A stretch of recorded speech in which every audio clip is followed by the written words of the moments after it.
Ambassadors, ladies and gentlemen, dear colleagues, dear friends, what a turnout. Thank you. Thank you for being here. Thank you for being here this afternoon. Thank you for turning up.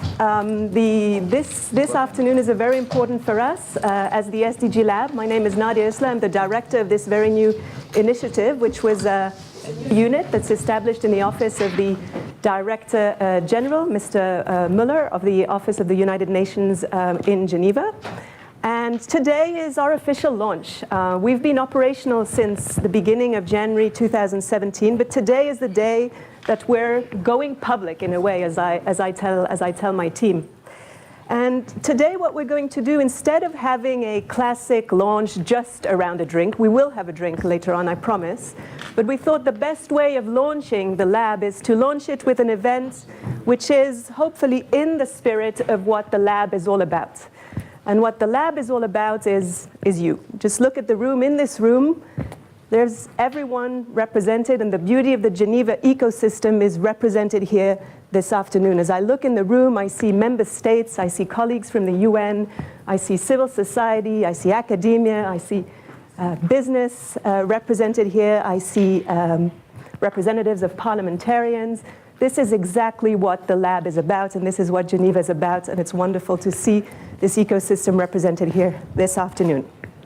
I'll talk about the objectives of our unit a little bit later, but before, I would just like to thank WIPO extremely warmly. Thank you for your leadership. Thank you in being the first organizations to host us. It's a great pleasure, and how timely that the lab, which is all about innovation and thinking differently and taking risks, is hosted in WIPO at the heart of innovation. So thank you very much for that. And before anything, I think I'd like to give the floor precisely to the Director General of WIPO for a few opening remarks. Thank you, Director. Thank you very much, Nadia. The Director General of the United Nations Office in Geneva, Michael Muller, dear Michael. Ambassador Londoño Soto, dear Beatrice, Excellencies, ladies and gentlemen, a very warm welcome to you all. I'm sorry it's going to be warmer than you thought, actually, in the room due to the number, but it's really fantastic to see so many people here this afternoon, and we're absolutely delighted. So many ambassadors, Hulin Zhao, the Secretary General of the ITU, amongst us as well. So we're really delighted to see you all here, and thank you very much for taking the time. I apologize that we did not foresee such a voluminous crowd. We did build a new conference hall, and we're not in it, but we should have really foreseen being in that. But we're delighted to have this opportunity to host this first of an innovative series, and appropriately on the topic of gender and innovation. Absolutely delighted to have this opportunity and to see you all here at WIPO. And it's very timely, of course, because the two SDGs in particular that we're talking about, namely SDG 5, gender equality, and SDG 9, innovation, will be the subject of a review in a few weeks' time at the high-level political forum in New York. My congratulations to Michael Muller for this initiative.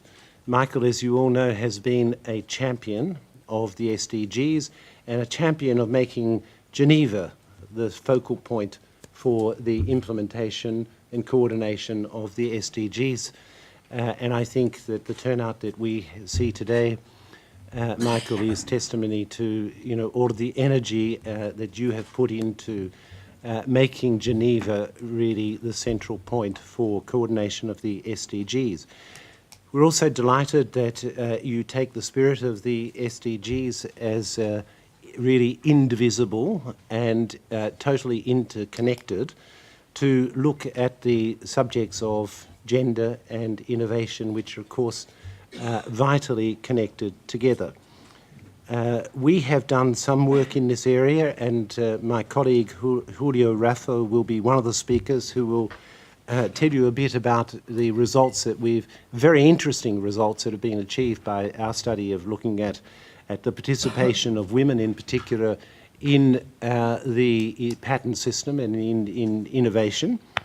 And I think both of these SDGs share in particular in common the horizontal nature in their impact on all SDGs. Fundamental to all SDGs, we believe at any rate, is first of all gender equality, and secondly innovation, which really pervades the whole territory of the SDGs. Education, of course, is fundamental to women's empowerment, and increasingly education means science, technology and innovation education. And so that also is fundamental to women's empowerment. We're delighted to have Nadia Isler here as the new director of the SDG Lab. We're delighted also to have Hélène Fugger of EPFL and to share her experience with us. And we also have an example of, I think, a superwoman, namely Londi Tafangi, who is going to be with us through a video conference.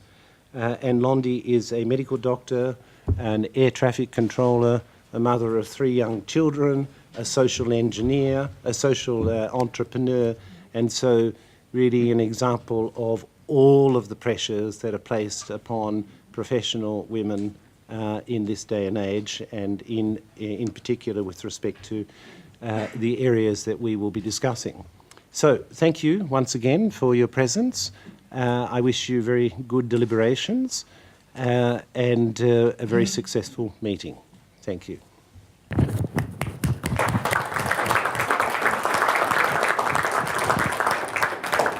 Thank you very much, Director General of WIPO, Mr. Gurry, for your very encouraging words. We definitely need this when we start a new initiative, and having support at such a high level is very important and very encouraging, and we thank you for that. I would like to give the floor now to the Director General of the United Nations at Geneva, Michael Muller, for a few introductory remarks, and then we will start the session. Mr. Muller, you have the floor. Thank you, Nadia, and thank you to all of you for being here. It's really fantastic to be with you on this first public event of the SDG Lab. And let me first also extend my gratitude and appreciation to Francis Gurry for the warm hospitality, warm in all senses of the word, and his role as co-host. And also, of course, to thank Ambassador Londoño for her early and enthusiastic support of the SDG Lab through her mission. As you know, as Nadia just told you, we're celebrating the launch of the SDG Lab, but as she also told you, in reality, it has been operational for several months now, interacting with many of you in the community and working actively to promote collaboration, best practice sharing and innovative approaches within our international Geneva family and increasingly also beyond. I don't need to tell most of you that Geneva has a wealth of technical and operational expertise for the delivery of the 2030 agenda, and the SDGs Lab is really designed to support all actors in mobilizing and valorizing these assets to accelerate the implementation of the SDGs. As such, the lab is focused on convening and connecting member states, UN organizations, civil society, academia, the private sector, and the lab creates platforms for sharing good practices and lessons learned to inform implementation.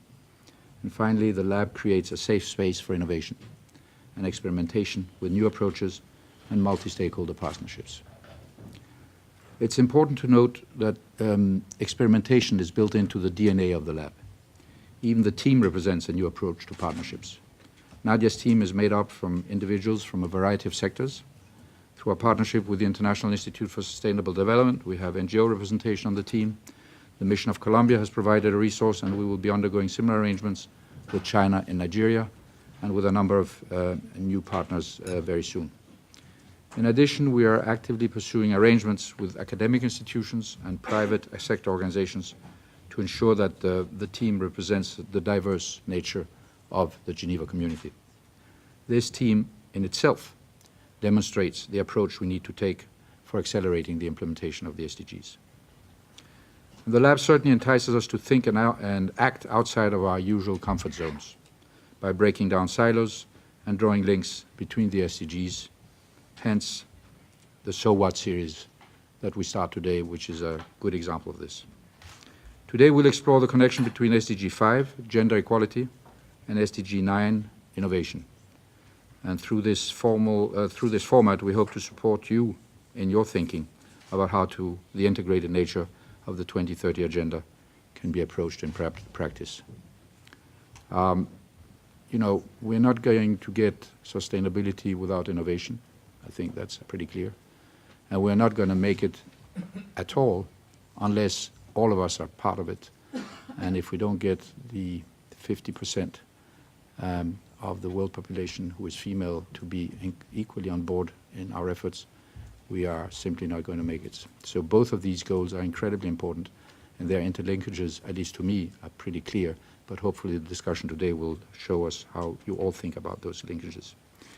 So I truly hope that you enjoy this evening and continue to engage with the SDG Lab by sharing your ideas and perspectives on how we can further strengthen the Geneva community in pursuit of this very ambitious 2030 agenda. Thank you very much, and I hope you have a great discussion today.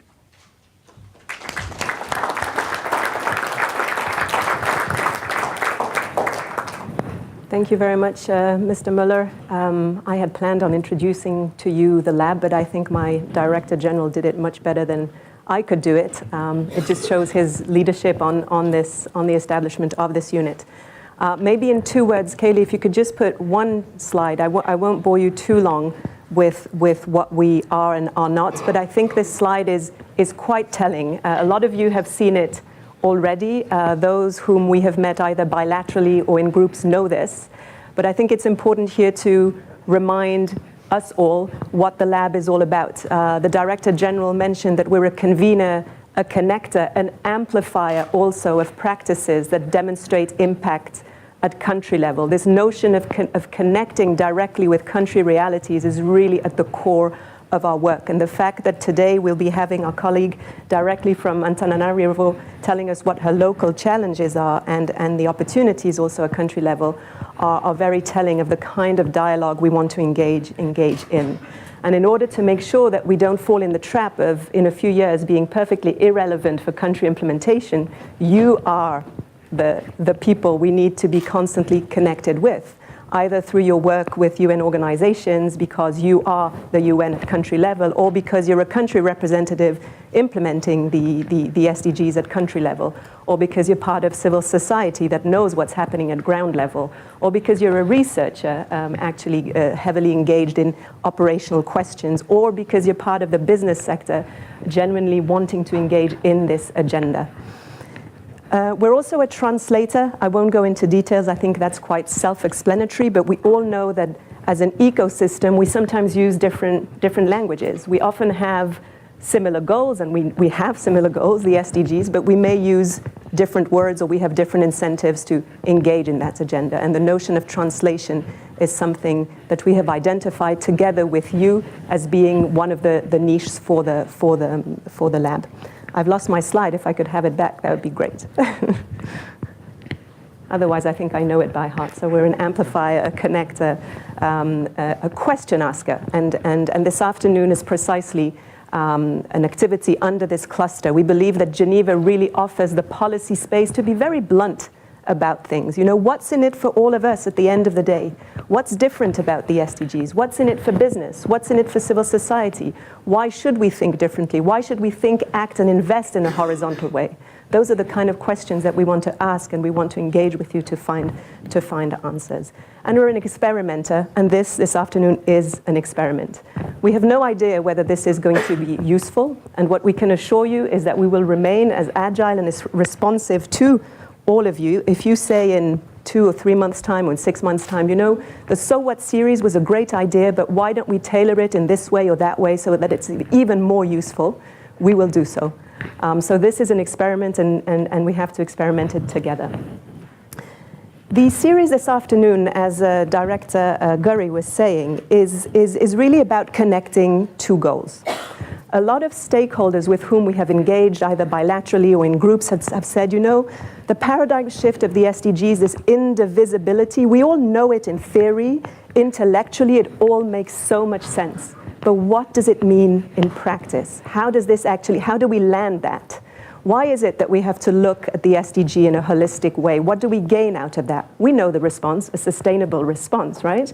But is it that easy, considering that we all have our own personal and professional biases? You know, how easy is it to think outside that famous box that we all want to think out of, right? So today is an attempt to try and demystify that, to break down what that actually means through a conversation with a few speakers who have kindly accepted to join us this afternoon. So first of all, I'd like to welcome our colleague who's far away, but very much connected, hopefully.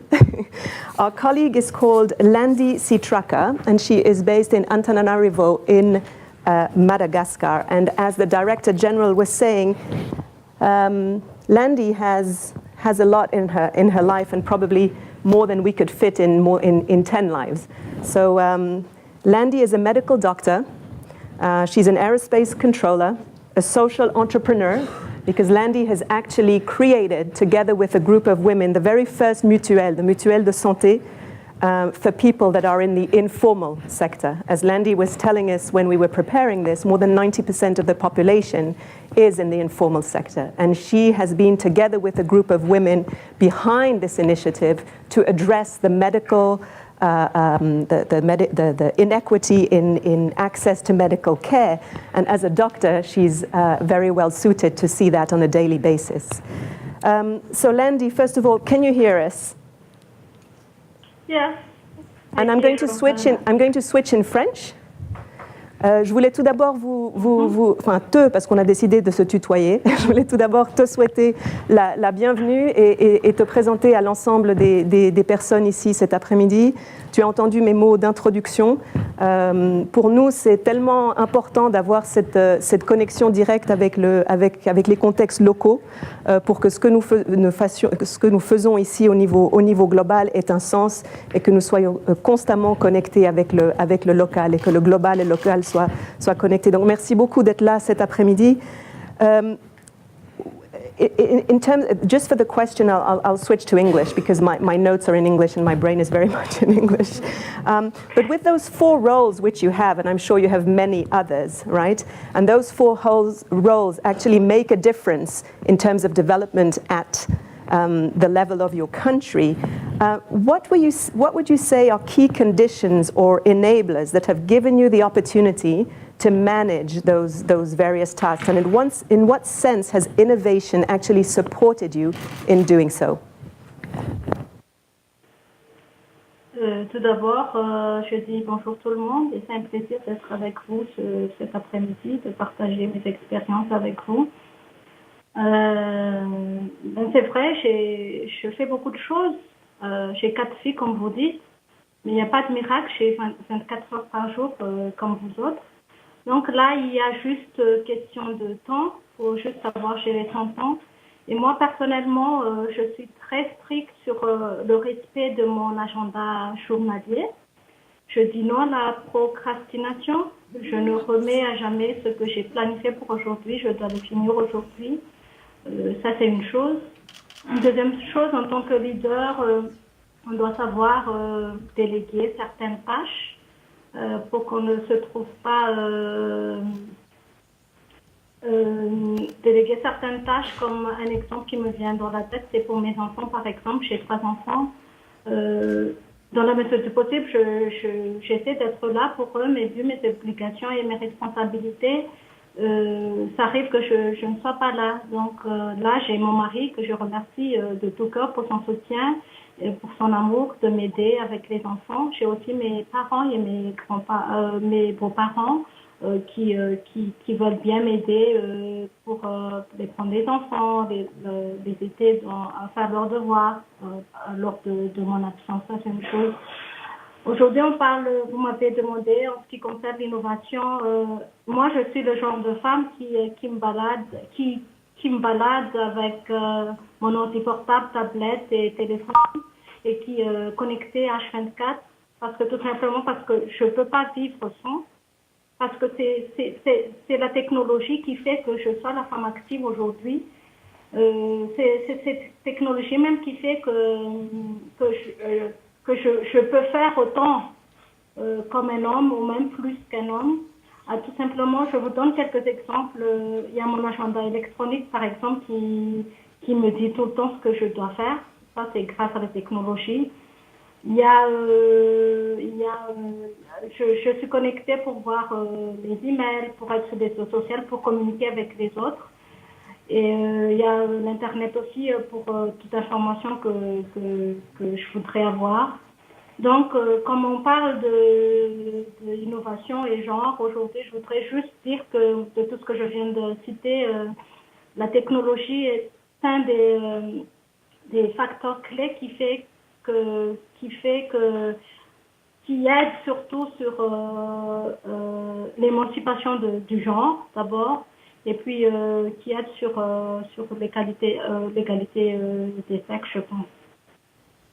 Merci beaucoup, Lundi. Et vous utilisez la technologie pour vous permettre de vivre ces 4 vies en une et de contribuer largement au bien-être et à la santé de votre communauté. Vous avez un rôle fondamental en termes de développement de votre communauté. Donc on peut dire, parce que vous dites que la technologie vous a vraiment permis de jouer ce rôle, mais vous êtes aussi innovante et vous êtes une entrepreneur, une femme entrepreneur. Vous avez vous-même lancé cette initiative de la première mutuelle à Antananarivo.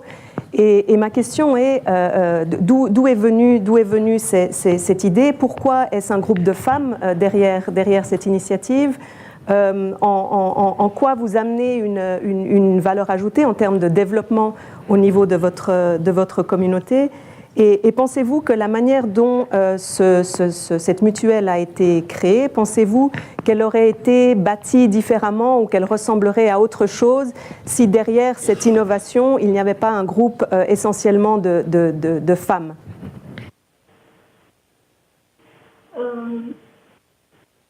Pourquoi des femmes? Tout d'abord, je suis très féministe. Je suis sur la promotion du genre et à chaque occasion, je m'y mets. Ça, c'est une toute première raison. Donc, dans la mesure du possible, je n'engage que des femmes, tout simplement parce que, vu leur nombre, on a dit que 51%, en tout cas Madagascar, 51% de la population sont des femmes. Vu leur capacité, les femmes, elles sont tout autant capables, elles ont les mêmes habilités et capacités que les hommes. Donc, considérant ces 2 facteurs, moi, je voudrais leur donner une chance d'être des actrices de développement, de leur développement personnel d'abord, surtout sur le plan professionnel, mais surtout une chance pour eux, une opportunité plutôt pour eux de participer au développement de leur famille, parce que lorsqu'elles travaillent, elles apportent de l'argent à la maison, ça rapporte. Et puis, le développement de la famille, elles travaillent dans leur communauté aussi, et elles peuvent participer au développement du pays. Ça, c'est une deuxième raison. La troisième raison, c'est que je voudrais prouver à la communauté, à la société malgache, qui je pense est très machiste. Donc je voudrais juste prouver à la société que les femmes, elles sont aussi capables que les hommes, d'abord, pour ne pas dire que même parfois, beaucoup de fois, les femmes, elles sont meilleures que les hommes. Donc en ce qui concerne la mutuelle, je voudrais juste dire que ça rapporte un staff féminin dans une structure médicale, ça fait un grand plus, tout simplement parce que ce sont les femmes qui sont les plus impliquées dans la question santé. Je ne sais pas chez vous, mais dans ma société à Madagascar, les hommes ne soucient pas trop de la santé des enfants ou même de leur propre santé que lorsqu'ils sont gravement malades. Donc c'est la femme plutôt qui décide de la santé, et avoir un staff féminin et un cible, disons, notre population cible, c'est la femme, étant donné que c'est elle qui décide de la santé à la maison. Donc la communication entre femmes, le staff et la population cible femmes, ça passe, comment dire ça, ça passe mieux, on se parle plus, on se comprend plus entre femmes, et puis même leur contexte, c'est plus facile si une femme parle à une femme. Donc c'est déjà une bonne chose. J'ai pas fait le mauvais choix en fait, parce que vu dans la manière dont la mutuelle va aujourd'hui, c'est vrai que c'est très difficile de convaincre les gens. Ces gens-là, ils sont mal éduqués ou pas éduqués du tout. C'est très difficile de leur convaincre d'adhérer à la mutuelle. Mais là, on a quelques 262 membres de la mutuelle et 75% sont des femmes avec leurs enfants. Pour vous dire que l'implication de la femme dans une innovation ou la participation de la femme impacte beaucoup sur le développement, parce que pour moi, accès à la santé, ça veut dire population saine. Lorsqu'on est saine, on peut travailler, on est productive. Et lorsqu'on est productive, on est un facteur de développement. Donc, voilà. Et vous avez demandé est-ce que la mutuelle, si c'était un homme qui était à la tête de la mutuelle, écoutez, je pense que la communication est très importante dans une organisation, mutuelle ou pas. Une femme à la tête d'une organisation, elle a cette touche de féminité d'abord. Elle a une approche et une vision très sentimentale des choses.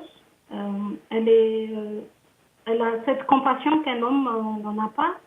Donc ça fait beaucoup une différence, que ce soit pour la mutuelle ou ailleurs. Merci beaucoup, Lundi, de votre témoignage. Restez en ligne avec nous parce qu'il y aura probablement des questions du public après. J'aimerais passer la parole à un homme. Les hommes ont aussi la parole ici, je vous rassure.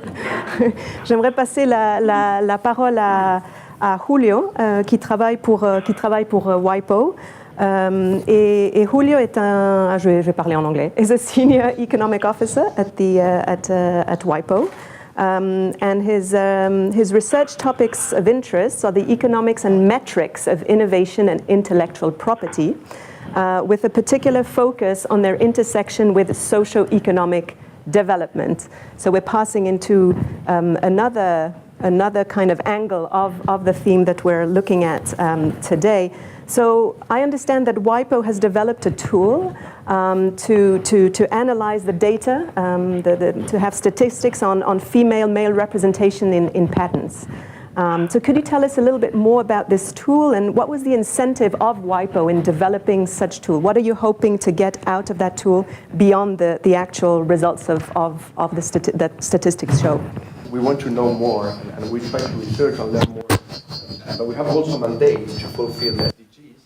So we have a mandate, of course, to fulfill the SDGs, and we wanted to have a permanent solution, right? We tried to avoid having once what was the gender representation, and that's it, because we thought that it's important for us that we can give an accurate representation of what's going on every year, but also hopefully also that we can scale this up to other kind of issues. So the idea was not to do just one study, but develop, as you say, a tool that we can then reapply to something else. And of course, we have the guidance of the Director General. We have a lot of pressure of our gender specialists who's here, and definitely a lot of collaboration from colleagues, because basically what we did is this tool, which is a dictionary of names, that we can then attribute gender based on the first names of the inventors, of the applicants. And the idea is that we can then, of course, replicate this every year. And actually, we have updated the data in our PCT review, which is not yet published. So for the moment, the only thing that's out there is our green book, that we call it the World Intellectual Property Indicators from our colleagues from statistics, where last year a special theme was exactly a first use of this tool. And hopefully we can extend this also to other forms of IP, to understand better not only innovation but entrepreneurship. What Landy was describing, unfortunately she probably will not be captured by patent data, but she might get captured by trademark data or by other data. So it's important for us that we can capture all forms of innovation and creativity, maybe in copyright data as well. These are things that we should explore. And And also, as you say, and I like this amplification that you're offering us here, because we posted online this dictionary, this tool, so everybody can use it, not only us at WIPO, right? We have colleagues from UNESCO who are trying to use it. We have national IP offices who are thinking, or someone's even trying to apply this tool to their collection. So we will learn more about what's going on and hopefully do more accurate policies. So do you have already results? I understand that the tool is not, or the results are not extensive yet, but are you able to bring out certain conclusions that help you to then advise other colleagues in terms of driving their programs in a different way? What would happen, for example, if in certain innovations we didn't have enough female representation? What are the opportunities for development, or the risks of developing tools that are not adequately tailored for women? What are the studies telling us? Well, so about the results, actually, one of the main results is that we have too many results. We cannot fully analyze all of them, but the main summary is, of course, as we expect, women are less represented in the patent system. We also find that there's heterogeneity across countries. We find also there's heterogeneity across fields of technology or fields of science, if you prefer. Some of the usual suspects are there. Life science are better represented by women, while hard engineering, engines, pumps, turbines are usually less represented. ICT is somewhere in the middle. So these are things that we know. We know academia, and Lem will probably explain that. We know academia is better represented than private sector. So these are things that we have learned already. But the richness of our PCT data, and also the richness of the dictionary, allows us to go even further. For instance, we have reapplied the dictionary lately. I think 1 or 2 weeks ago, we did a different analysis on clusters. So we were analyzing the PCT data located by clusters, and we can check the gender balance within the cluster. We can say if Silicon Valley is more or less well represented by women than, let's say, Tokyo or I don't know, Frankfurt. I will not spoil it, you have to go and see it in the results, but you can see that. And what you say about what we can learn or what we are missing, well, I think Director General Miller said it very clearly. If we leave out 50% of potential creative, innovative persons of the world, we're missing at least 50% of creativeness that we can be using. So could you give us, in the spirit of this sort of "so what" series, right? I'm going to bug you a bit by always asking you, okay, so what? So what does that bring to the equation? So okay, beyond the fact that we obviously want a perfect balance in representation of male and women in innovation and actually in all spheres, what are the consequences in the future, for example, of not having that equal representation? Could you give us examples of tools, for example, that would be developed in such a way that they would be useless or would not reach their full capacity? Could you illustrate that a little bit? Are there existing tools, for example, or innovations that have been created that demonstrate that they're not as useful or helpful for half of the population? Well, this is probably hard to say because we don't know what's going to be the technologies of the future. We know that we are missing let's say, the resources to reach those technologies in the future. There are, of course, some examples out there. We have seen once a scholar showing that a patent was rejected for high heels, right? A woman has filed for a patent for driving with high heels without needing to remove the high heels, and that was apparently rejected. Some people claim it was because examiners were only men, and they could not understand the importance of this. Of course, this is an anecdotal example. We don't know if this is actually true, and certainly there are more sophisticated innovations coming from women than just that. But it's important that we understand that there's a perspective that's missing if we remove 50% of the population. This is for women, but it is also for any other kind, as Landy was saying. It's good that we have the local innovation there too. We need to bring that if we want to have the best that we can do with our society. You know, we talk a lot about artificial intelligence these days and how it's their, drivers also of the SDGs. And afterwards, obviously, all people in the room, I know there are some specialists here. Maybe you can intervene. But do you have examples, for example, of what would it mean in terms of the new robots we'll be developing in the future, or other kind of instruments if women are not the inventors?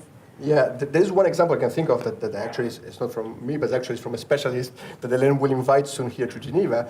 But this lady, a gender specialist, she came with the discussion of that most artificial intelligence systems, GPSs are examples, but definitely Siri, definitely these kind of things, they tend to put a female voice to the assistants, right? And we tend to have male voice for other kind of things, or people who are leading and all this. This is something that maybe if maybe the developers of that system had more women saying that, hey, maybe we should get that role. Right? So you're We saying shouldn't it's be that feeding in system. the stereotype of the woman always being the helper and not the leader? Is that what you're saying? According to this researcher, this is something happening. But in any case, it's like the anecdotal example I gave before. We should think of what are we missing by not having everybody on the table discussing this, right? And of course, it's hard to know what we're missing because we don't have those voices there. But we should bring those voices to the table. Great, thank you very much. Are there, at this point, I think we'll just be a little bit different and not wait for everyone to speak before I open the floor. Is there anyone that'd like to react to that? Yes, Kathleen, you have the floor. Hi, yeah. I appreciate your examples, although they're a bit frivolous, this idea of a patent being rejected for high heels or for a woman's voice, because we have a lot of other research that shows, for example, seat belts that were designed before, not with women who are pregnant, which really have a tremendous value, so that there are very practical applications that go beyond the high heel and the voice applications. And of course, I'm sure you know that Stanford has done a tremendous amount of research in gendered innovation that they do with the European Economic Commission, where they talk about how engineering and technology really needs to be gendered, because we know that we're not only missing out in the innovation, but we're missing out, for example, in medical applications where dosages are built for men of a certain height, of a certain ethnicity, and that creates problems for other men of different heights, different ethnicities, but also for women. So there's a tremendous amount of research that goes above and beyond that great high heel example. Thank you very much. Would you like to react to that before I open the floor to other people? On that note, I don't know if it's on. Yeah. On that note, okay, we also know that NIH, for instance, until not long ago, was only doing research on male subjects of animals, right? Even for drugs that were going to be targeting women, after all. So there is a big question: are we missing something there? And some adverse effects that may affect because of the hormones and all this. So yes, I think you're totally right. Now we're talking of a horizontal approach, right? Also with direct implications on health and eventually on development too. Anyone else would like to take the floor now before I pass on to Helen, which will, I think, builds pretty nicely on what's just been said here. Yes, please, you have the floor. If you could just introduce yourself when you take the mic, that would be great. Je vous remercie, Madame la modératrice. Je voudrais d'abord remercier, je suis l'ambassadeur du Gabon. Je voudrais remercier Monsieur le directeur général, Monsieur Michael Muller, et également le directeur général de l'OMPI, Monsieur Gury, pour l'occasion qui nous est donnée ici de nous retrouver et nous féliciter pour la mise en place de ce laboratoire. Rapidement, je voudrais dire que l'éducation, je pense que l'éducation est la base de tout. L'éducation est la base de tout et pour la femme africaine que je suis, en écoutant la sœur de Madagascar, je voudrais dire que les stéréotypes dont vous avez parlé tout à l'heure nous font beaucoup de mal. Et l'éducation première que nous recevons, parfois rattachée à la culture, nous fait beaucoup, beaucoup de mal. Si on pouvait sortir des stéréotypes du genre « ça c'est pour les filles, ça c'est pour les garçons », je pense que ça nous aiderait énormément. Alors, j'avais une question, c'est par rapport à notre sœur de Madagascar. Elle a dit tout à l'heure que pour mener, par exemple, certaines organisations, elle parlait de sa mutuelle, et que les femmes étaient plus sensuelles, étaient plus, je ne sais pas trop quoi, sentimentales, et elles pouvaient apporter le côté sentimental dans ce qu'elles faisaient, ce qui faisait la différence. Je ne sais pas si ce côté de féminité est toujours bien accueilli, parce que, bien au contraire, souvent, parce que nous sommes femmes, on nous demande de faire 2 fois plus, 4 fois plus, pour prouver que nous pouvons faire autant que les hommes. Alors, je ne sais pas si ce côté femme joue toujours le bon rôle. Voilà, je voulais simplement soulever. Et je voudrais me réjouir de l'initiative du Gender Champion. Heureusement que nous sommes ici et que le directeur général, M. Michael Muller, et tous ceux qui sont à la tribune participent vraiment pour l'égalité des genres. Je vous remercie infiniment. Merci beaucoup, Madame l'ambassadeur, de votre commentaire. I'd like, if there are no other comments from the floor now, I'd like to give the floor to our third speaker. Helen, you work for the EPFL, which is the Swiss Federal Institute of Technology, so you're very much at the core of innovation and technology being created on a daily basis. You're a woman. You have been engaged most of your professional life in fighting for equal representation of women in academia and in innovation. What's your take on this conversation we're having this afternoon? Why, beyond the fact that we want an equal representation everywhere, what does it actually change to the academic world? What does it actually change in terms of what comes out of universities, in terms of products that we can then use for more sustainable development all over the world? Well, thank you also very much for inviting me here. So I just maybe mentioned that on June 30th, yeah, Londa Schiebinger, this Stanford professor, she will come to Geneva.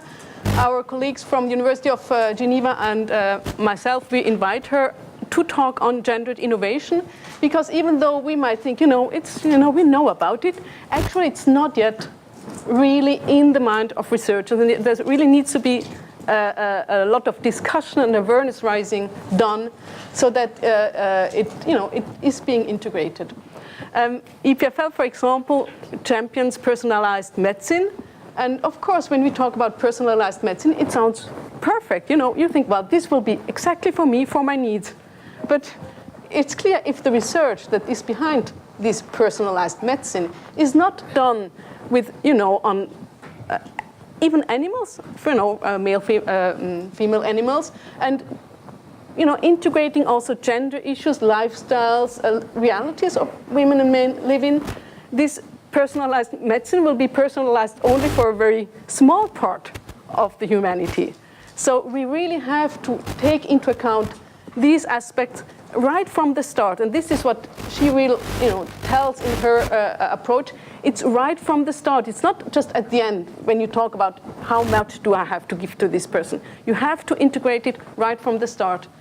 So of course, sorry, no, so it's more complex, maybe. Sorry, you don't have just this one model of male mice you're working with, so it's more complex. But it, as she also shows, it will bring new innovation, because you will chance upon things you hadn't expected and that seem bizarre at the beginning, but you might end having a major innovation. So this is something I think is very important. The other thing is, and it has been mentioned before, that technology in a certain way resembles those who are doing it, and this is a major challenge today. If we think about IT technology, big data, it's especially in the Western world. I think it's not everywhere the same, but especially in the Western world, in Europe, it's very male-dominated. And it's very limiting. We can take a very easy example of just games that are developed.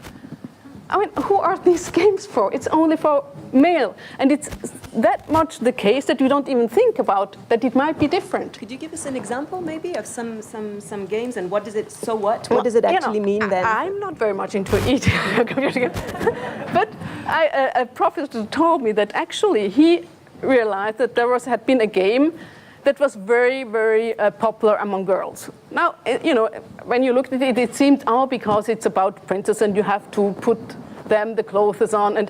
But this professor, he went, in IT, he went to look a little bit further, and he realized the thing why it appealed to girls was not because it was about clothes and things, but because the challenges were about collaboration, not competition. And so most of the computer games is, the lonely hero being very, going. And so, if games were designed differently with other kinds of challenges, maybe you could also get more girls gaming, and then, you might think, well, what's the issue about it? But computer game is a way of thinking, well, this is also for me. IT things are also for me. So you mean it would incentivize girls in the long run to engage in such careers and technological careers and so forth? Belonging, yeah. Mm-hmm. So this, it's some kind of vicious circle, that and it should be changed into a virtuous. Yeah, Any exactly. comments on that, or experiences that anyone would like to share with regard to what Helen has said? Otherwise, I would like to ask you basically, what are the hurdles then? Are they political, financial, stereotypical challenges to having more women engage in such careers? I think stereotypes today have a lot to answer for, I'd say. For example, it's a Dutch university. They have developed a very interesting approach. It's the DTU on how to recruit students.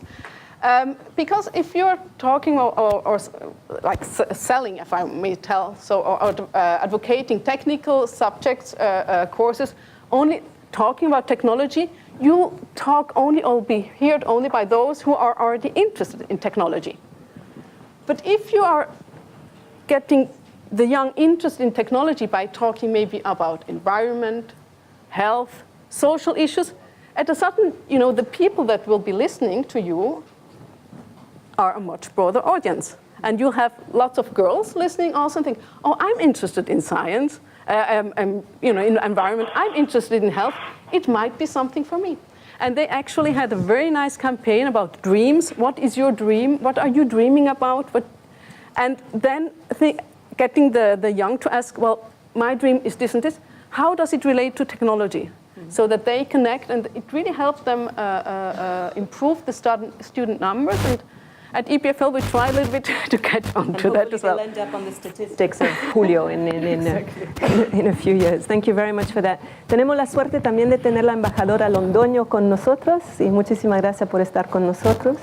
Y embajadora, usted también es médica de profesión, y la embajadora Londoño también fue la ministra de Salud en su país, en Colombia. Muchas gracias por estar con nosotros esta tarde. I would like to ask you, from your perspective as a woman, as a doctor, as a former minister, as a permanent representative in Geneva here today also, based on your professional experiences and personal perspectives, in what sense are both these goals, we'll talk about targets afterwards, I'll get there, in what sense are both those goals so related?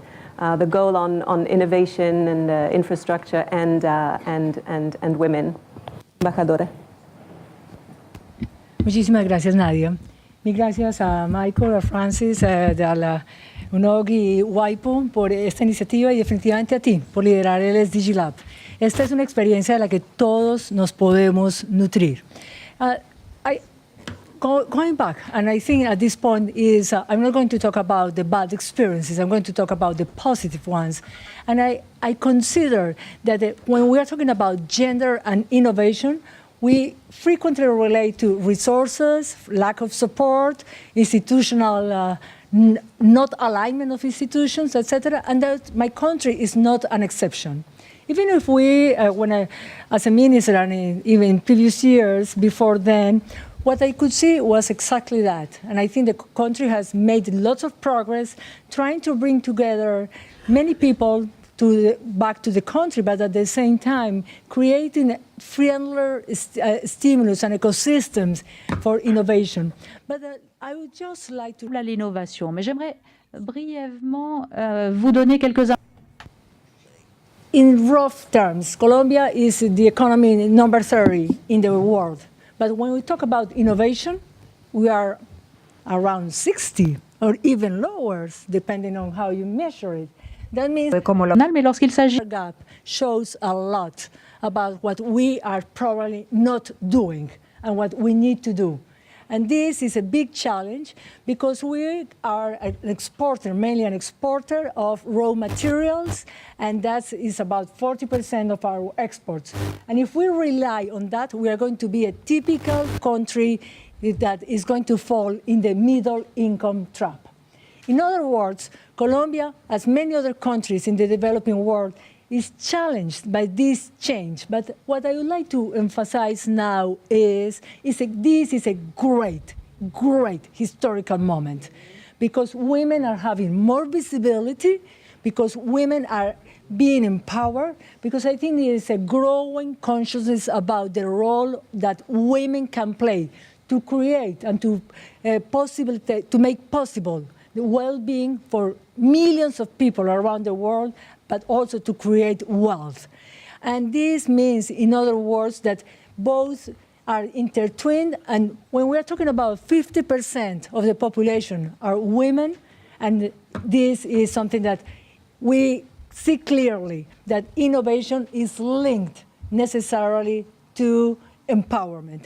And empowerment of women, the way I see it, the way that I think it has been quite well demonstrated, is investing at early age. ECD is early child development. When you invest in girls, their return is higher, and it's very well documented. Look back to James Heckman, Nobel Prize of Economics in the year 2000. What means, in other words, is that if you invest afterwards, you are going to get some return, but it's not as high as the one you could get if you invest in a smart way at earlier age. And we know that it's not a matter of cognitive development at the beginning. Now we know that we need to work a lot on socio-emotional conditions for girls and boys, but for girls, as we're talking today about women empowerment and innovation. Second, we are talking about the necessity of developing language, communication skills as necessary steps for cognitive development. From that point on, you are able to mobilize resources that within the school systems, within the international community. But in a country like mine, we began to introduce clearly ECD policies when I was in a different institution, leading a different institution like more than 10 years ago. And that meant that now we are, let's say, beginning to work on that path. The second point is in the health sector. I just want to emphasize 3 good innovations from women in Colombia. One of them is a woman that has provided the basis and worked a lot for the vaccine of papilloma human virus, Nubia Munoz, very well known for the researchers community in health sector.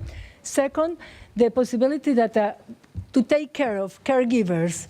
This is back decades ago. Now it's very well known that many women and organizations and states and governments, everybody considers that it's important to take care of caregivers for people who are in charge of handicapped people, elderly, etc. Or third, a woman who developed medication that is now, of course, in clinical trials for oral medication for leishmaniasis.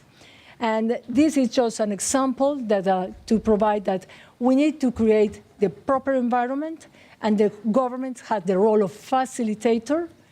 The government has to take risks, and we citizens don't like governments to take risks, and my government is very conservative because we always want to bet for the winner side, as is understandable, but the government is definitely a bridge between those people who want to be curious, explorers, who want to be creative, and this, in the case of Colombia, I think we are walking along this path with more secure steps, but definitely with big challenges ahead.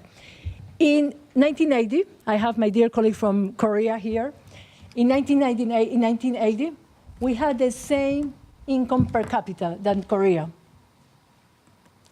We were, of course, so the conflict and many other things, but Korea took a clear decision of being a creative economy long ago. And we now know the difference. Thank you, Nadia.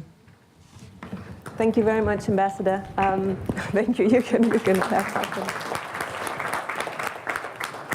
thank you also for highlighting a few examples that demonstrate the direct link also with the targets of the SDGs that we're all trying to reach, right? Because at the end of the day, when we think about the goals, our thinking is always, well, so what? The goals are great, right? But they're a sort of very overarching goal, but they don't actually go down into the nitty-gritties of the targets that we as a community have given ourselves as objectives to reach. And I think through your examples, you really demonstrated those links. And that's maybe something we want to think about in future So What series, is whether we should even go a little bit deeper around certain targets and say, okay, how does this relate to implementing those specific sub-objectives?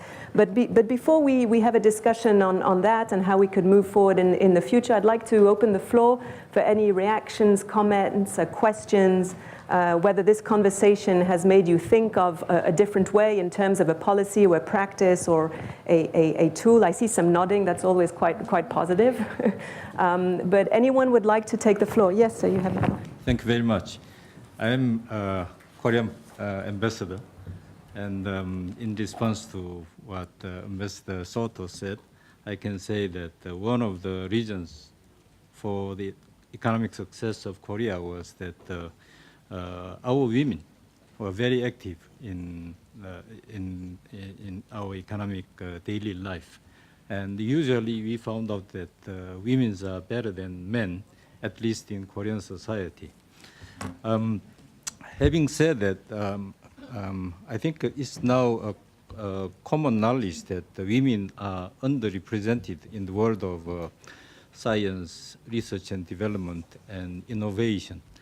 But to develop policies that can address this underrepresentation, I think we need more data and evidence. In that sense, I think the WIPO study about women's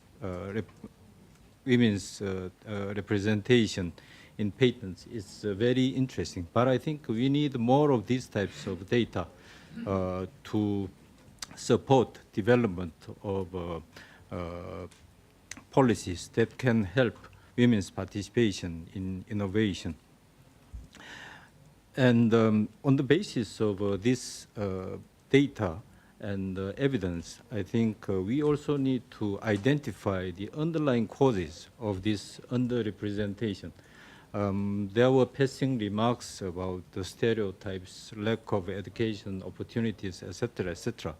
But I think we need a more systemic study about the underlying causes of this underrepresentation of women in innovation. Finally, we also would be interested in seeing a possible list of policies that can help participation of women in innovation activities.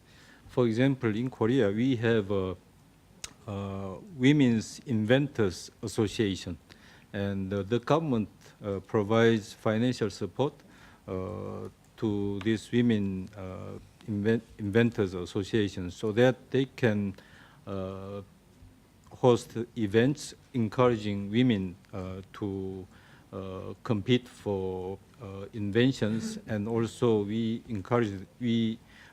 help them to have workshops and seminars. But I'm not sure whether this kind of gender-specific policy is really helping them, or we should.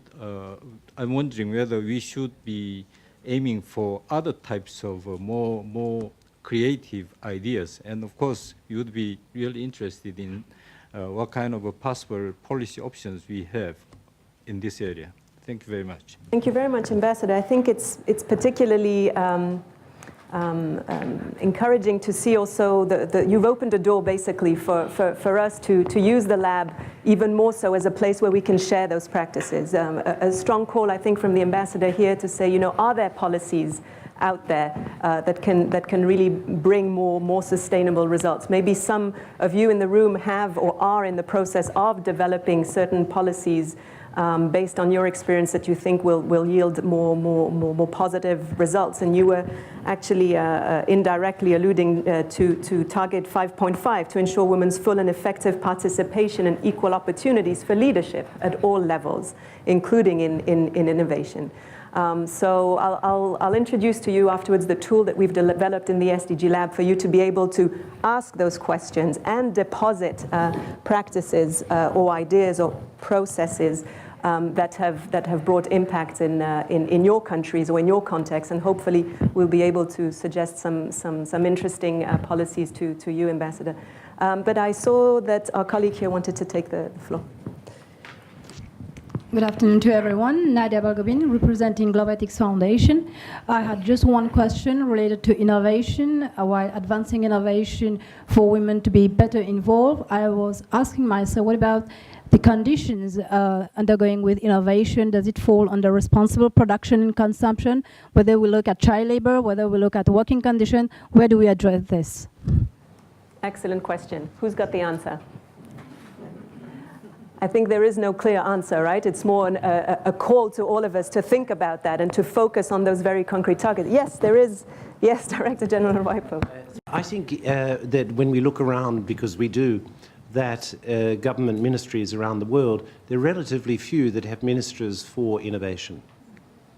There are quite a lot of ministers for science, of course ministers for industry, but relatively few for innovation. And some of them have added innovation to industry or to science or sometimes to education, but very few specifically for innovation. Excellent comment. Embajadora? I challenge that. And I think it's, I feel ashamed of doing such a thing with you, with amazing experience. But my question is, if, according to WIPO's trajectory, do you think that having one institution in charge of leading innovation is good enough for a country?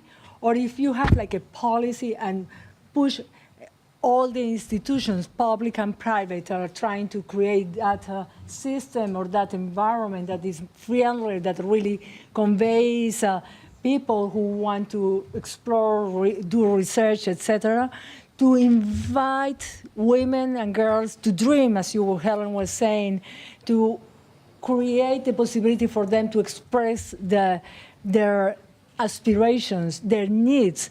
Do you think that having one institution is a real good pillar to foster innovation? I like it. Mr. Gurry, you have the floor. Well, I think Beatrice is absolutely right that innovation is a cultural phenomenon. It's a culture, of having a culture of innovation. And so in this sense, you cannot put it in just one little compartment. You want everyone to be involved with the spirit of innovation. But on the other hand, you do need to coordinate. And so without giving exclusivity to one particular ministry or department, I think you can have a coordinating agency for what is actually a very complex phenomenon involving many, many different parts of the government and society and economy. Are there any people around the table that have had or are thinking about how to address that, to precisely have leadership in innovation while making sure that it doesn't remain in that silo and that it trickles down in all the different sectors and eventually reaches the targets? Does anyone have experience in that or is thinking about that or has something to share around this? If you don't have it right now, it's fine. You can then, deposit it with the lab. But I was just wondering whether anyone had something to share on this at this point. Yes, please, Kathleen. Yeah, I think because what you're talking about is innovation. Do you want to mainstream it? Is it innovation mainstream the same way we talk about gender mainstreaming? And I think something that combines those two things is gender analysis, since we are talking about SDG 5, which is looking at every budget, every program that you do, and doing a gender analysis of it so that you're able to look at the wide spectrum of things. Yesterday we did a program with UN Environment. We had WHO there, we had the World Bank there, we had a wide variety of players there, all looking at the environment through the lens of gender, not only women. And everybody was really very surprised because they thought, well, it's hard science, it's neutral, it doesn't have gender. But of course, it absolutely does. And this is a very new kind of intellectual analysis that's happening, and it's beginning here. Many of you are nodding your heads. You're doing gender analysis here, but I think that that's the way to look at innovation and gender together. Thank you very much. Yes, our colleague from UNICEF that has taken the chair of the DG of WIPO for a sec. Thank you. It doesn't mean that I have the right answer, but at least I'm sitting at the space of the Director General, so probably. No, from UNICEF we have maybe not the right answer, but some lessons learned from our programmatic experience in gender programming in the last 20 years. And our proposed solution is not really on one hand having like a silo approach or a mainstreaming approach, but actually both. I really think that we need both a targeted effort on gender programming, so which means targeted effort on child marriage, gender-based violence, on access of girls to secondary education, and on specific services like adolescent health access for girls. And on the other hand, also mainstreaming efforts. So mainstreaming efforts to make sure that in all sectors, a gender approach is undertaken. So we think that if the SDGs are actually offering a great opportunity for to address issues that were not addressed in the MDGs previously, such as unpaid work, women access to decision-making positions, violence against women and girls, and access to health and services and sexual and reproductive health.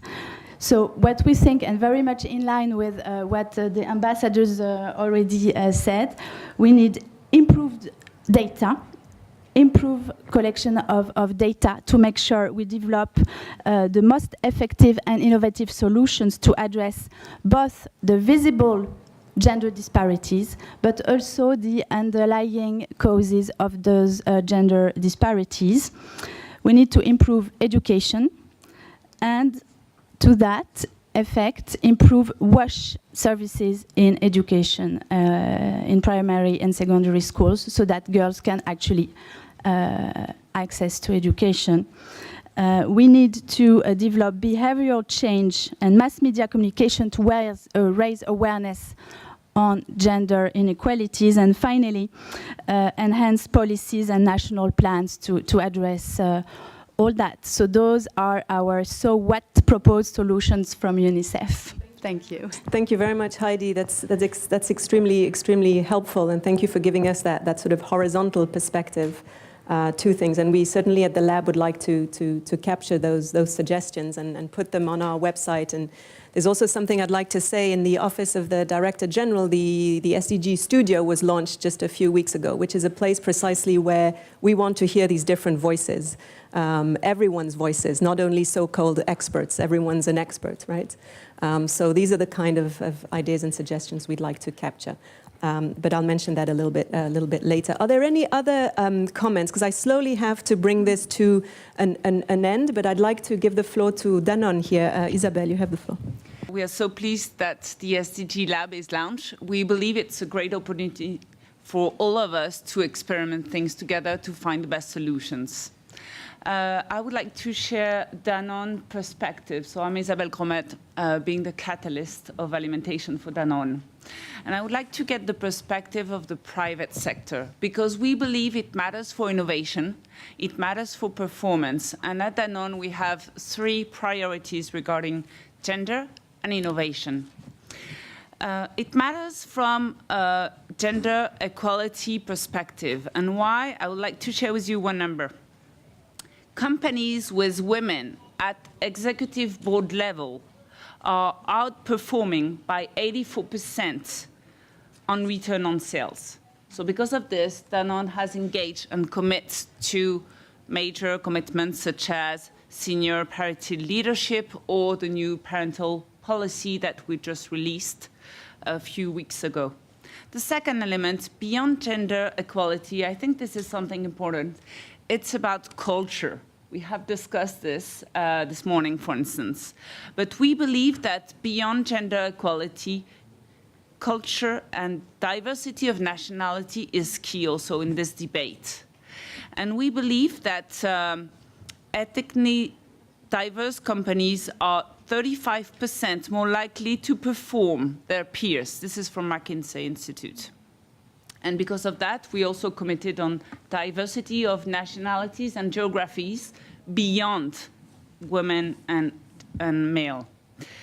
And the third element is it matters from an including behavior perspective. And this is probably the most challenging one.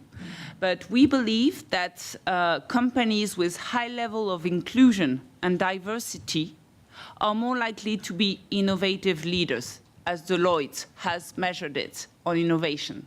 And this is something that is probably more challenging for the companies to put in place, but that matters to us. And last but not least, I think it starts by all of us. And as a mother of and taking care of 5 children, boys and girls, I believe that this starts at a very early age, and I am trying to do my best every day on this matter. Thank you. Maybe a last comment and then, or no, please go ahead. So thank you for inviting me also to the table. I'm part of civil society, I guess. I'm a product of ETH and was a PhD there. I'm studying ecosystem science, very much a part of the climate change dialogue, and have moved on to work in communications. So the Uber narrative that we're discussing here is quite exciting and interesting to me, and I love that the focus of part of the conversation has been on the benefit of gender equality in industrialization, innovation, and infrastructure. Let's not forget that number 9 is focused on industrialization and infrastructure change. And as the world is changing so fast, if you look at a number of reports around urban development and the new climate economy, I mean, we're looking at $90 trillion going into infrastructure change in our world. 1 billion people moving into urban environments by 2030. These are massive changes that really require innovative, fresh thinking. And so I think that if the focus of the conversation really stays at the benefit of including women and different voices and perspectives in these innovative conversations, then we really are benefiting society. And I do feel in my industry and profession in media and entertainment, I mean, we are only 4 to 6% of the decision makers developing these virtual games, producing media. And so to the extent in the policy arena, we've only moved 6% for real leaders in positions of parliament and power over the last century. So to the extent that we can, I love the idea of what our colleague in Korea suggested, and I've worked with Korea, that to the extent that we can develop programs that really encourage women to be more involved, have more voice, and showcase these positive examples, I do feel that there's a huge benefit to society, and to focus the narrative on that, I do feel will help bring people more along our train. It's a lot. Thank you very much, Catherine. It's good to see you here. Thank you for coming. My name is Edo Collin. I represent the Council of Europe here in Geneva, and I'm also a former UN staff member. So at least by now you know what are my 2 favorite organizations, international organizations at this level. When we speak of gender in innovation, I just simply have to react. A few seconds ago, we heard our colleague from UNICEF talking about violence against women and girls, and I simply have to react. I mean, it's so nice to talk about participation of women, but then there are some basic human rights of women which are really not protected here. So we try to be innovative on this side. In 2010, we created the so-called Istanbul Convention, just a kind of one of these responses to this question: do we have policies? Do we have instruments? Yes, we do have some of them. This convention is dealing with the violence against women. And it's not only a European instrument, it's open to all member states. So obviously, we could obviously share any information about this instrument. So it's a new thing. There is a monitoring mechanism on this, and obviously it's a basic human rights of women not to suffer this. So if you need any information on this, obviously we could provide that. But there are some policies already, some instruments already in this area. Thank you very much. Thank you very much, Ambassador. And actually, it's good for me that you end on stressing that, because as I was thinking in my mind, okay, what conclusions are we leaving with this afternoon? I feel a little bit, okay, so what of the so what event, right? So what are we going to do with all this wealth of information, of sharing, et cetera, this afternoon? I think we need to think as a community and as a Geneva ecosystem, what are we going to do with all of this? We've seen now that there are clearly interlinkages. We've seen voices spelling out the different angles that we can look at a problem through. I think at some point we're going to have to boil it down on what you were saying on the actual targets, right? If we look at target 5.2, it's to eliminate all forms of violence against all women and girls in the public and private spheres, including trafficking and sexual and other types of exploitations. This is huge. So in what does innovation contribute to that? I think we need to go a little bit further in the next step. But all that to say that we don't want to stop this conversation here.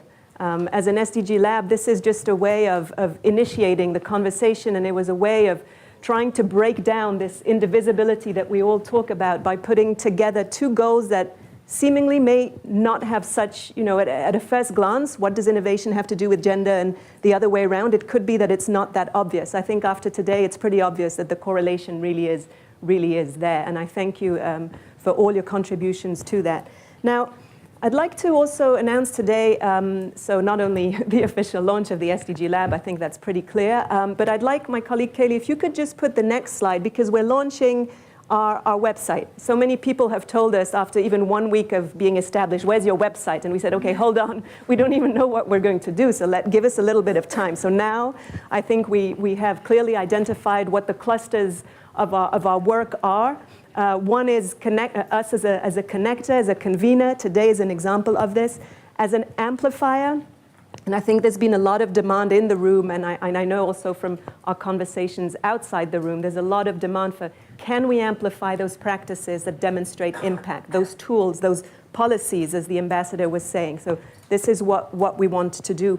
We're a question asker, and we're an innovator, as you can see here on the website. And we'd like to invite you after this meeting, and this is totally this is an experiment. This is a laboratory experiment. We don't know whether people will feel incentivized to do so. Hopefully you will. From what I understood this afternoon, there is an incentive to deposit questions and good practices.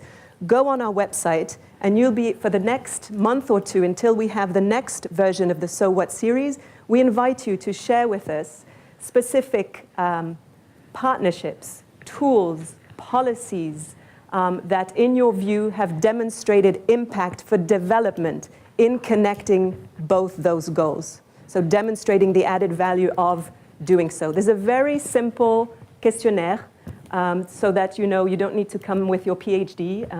It's really just saying, what are those examples? What were the drivers of success in your view? And what would it take to scale up that good experience? But don't hesitate, it's also a place where you can ask questions and deposit questions. And we will see how this sort of evolves. Hopefully, our intention is to have then a place where we have a container of good practices, but that are focused, right? I think the risk is that if we don't do so, we end up having a container of information which is, all over the place, and people get lost. And too much information, we know, kills the usefulness of information. So this is an attempt to try and strike that balance between the need for good practices while not getting totally lost in the spheres of all the possibilities out there that those 17 goals give to us. Second point, I mentioned the SDG Studio. There again, contact us if, for example, you as an expert would like to share the way you're operating today differently because of the SDGs, or if some of your colleagues that are coming directly from country, we know that Geneva has this great capability of attracting people here that directly are implementing at country level the SDGs, please tell us so that we can capture their voices. And actually this evening, just outside the door, you will see there's a small sort of ad hoc studio that we put there, and we'll be getting a few of you to make sure that we capture your voices there too. I would also like to inform you that the next So What series, we've had a few agencies and colleagues and partners that have already said they'd be interested in hosting the next one. That was even before we started, so hopefully they still want to do it after this event, but I'm sure they'll want to. I know UNHCR is very interested, IISD, WSSCC, UNAIDS, the Global Commission on Drug Policy, so quite a few partners who'd like to host. So let's see how we can move forward on this. Probably this will happen after the summer break, because we know that gathering people in August is not always that, when July and August is not that easy, but we'd like to keep the momentum around that. Just one note, don't be scared. WIPO has been tremendously generous with us. We've had interpretation, and I'd like to thank the interpreters.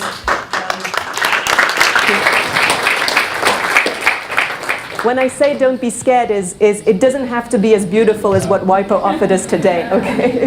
If you have a hallway in your organization and you have a few mics, we can also have an SDG Lab So What series there, okay? It's wonderful to have had this on this occasion for the launch, and we thank you very much for having offered us this very generous platform.